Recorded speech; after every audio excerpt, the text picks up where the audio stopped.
бұл қай есеп?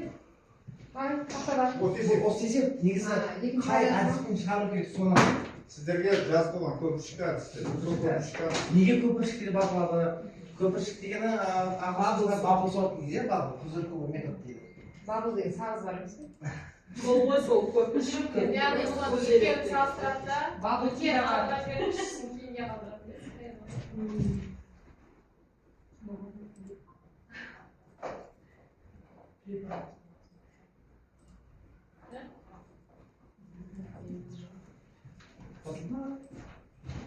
Біріншісі ғой біріншісі. Астына сол,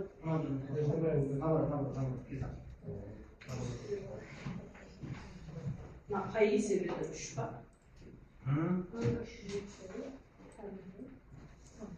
Бұл негізі ондарға бұл тақырыпта. Иә, онда қарастыруға болады. Сорттау дегені негізі сіздің массив элементтерін өсу бағыты бойынша, кему бағыты бойынша ретке қою.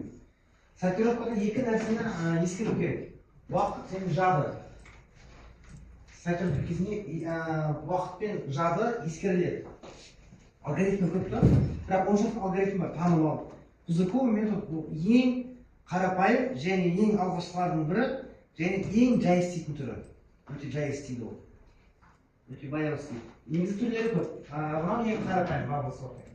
Мынау таңдау арқылы сорттау, кірістіріп сорттау.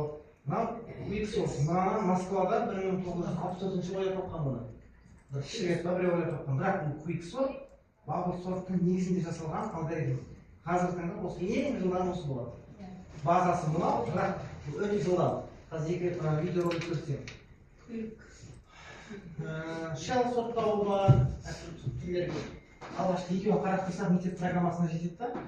Ал олимпиадаға дайындайтын оқушыға тағы бір екі түрін түсіндіргеніміз мысалы. Мысалы мынау массив берілсін. Көпіршікті әдісте көпіршік кіші үлкен бола қояды, жеңілі судың төбесіне қарай, ауыры астына қарай. Сол үшін сол әдісті солай айтқанда, массив элементінің мәні кішкентай болса ол жоғары қарай кетеді, массив элементінің мәні үлкен болса ол басқа бағытқа қарай кетеді. Көпіршік әдісте екі көршілес элементтер салыстырылады. Мысалы 1 мен 2. Мынау үлкен бе? Оны алмастырады. Яғни А-И-ға А-И плюс 1-ді береді, А-И плюс 1-ге А-И-ді береді.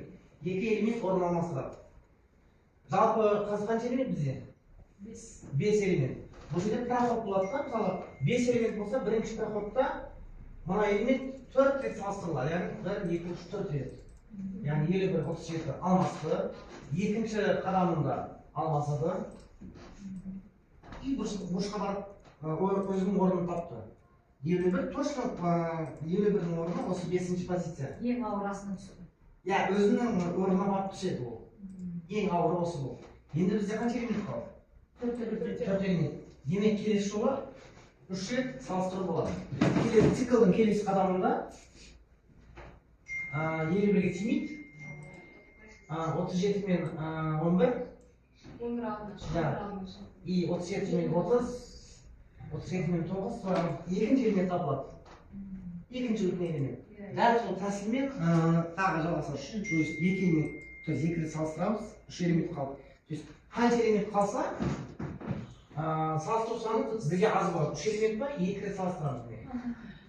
Қысқасы 30 табылады, одан кейінгі қадамды 11 и 9 салыстырмасақ та болады. 10-да шықты ма? Иә, 10-да шығып тұрады, иә, себебі. Мынау коды. Екі түрлі әдіспен жазған, бір-бірінен кішкене айырмашылығы бар. Мынау оң жақтағысы тиімді әдіс.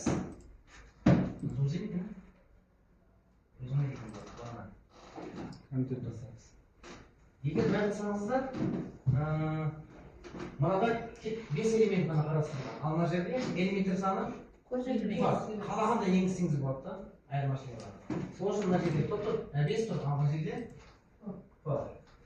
элементтер кездейсоқ сандар, 1 мен 100-дің арасында екі жақтыда. Қаласаңыздар input арқылы енгізсеңіздер болады. Кейін сол элементтерді экранға шығарамыз. Енді мына жерге мен бір айнымалық қостым да, айнымалысы былай өзгереді. Басында егер P элемент бар болса, бірінші проходта P минус тексеру болады. Екінші қадамда P минус 2. 4, 3, сарылықты үшін, яғни процессорға түсетін. Солай кетеді. 3 солай кетеді. Сол үшін осы аймағын қолданамын, яғни циклдың санын азайту үшін. Мына жерде цикл 4, 16 қайталанады. Ал бұл жерде солай болмайды. Алғаш рет 4, кейін 3, кейін 2 рет, кейін 1 рет болатса, жалпы 10 болады, 10 рет қайталанады. Бұл жерде 16 рет, уже циклдың санында азаяды. Сол үшін мына жерде n тұр.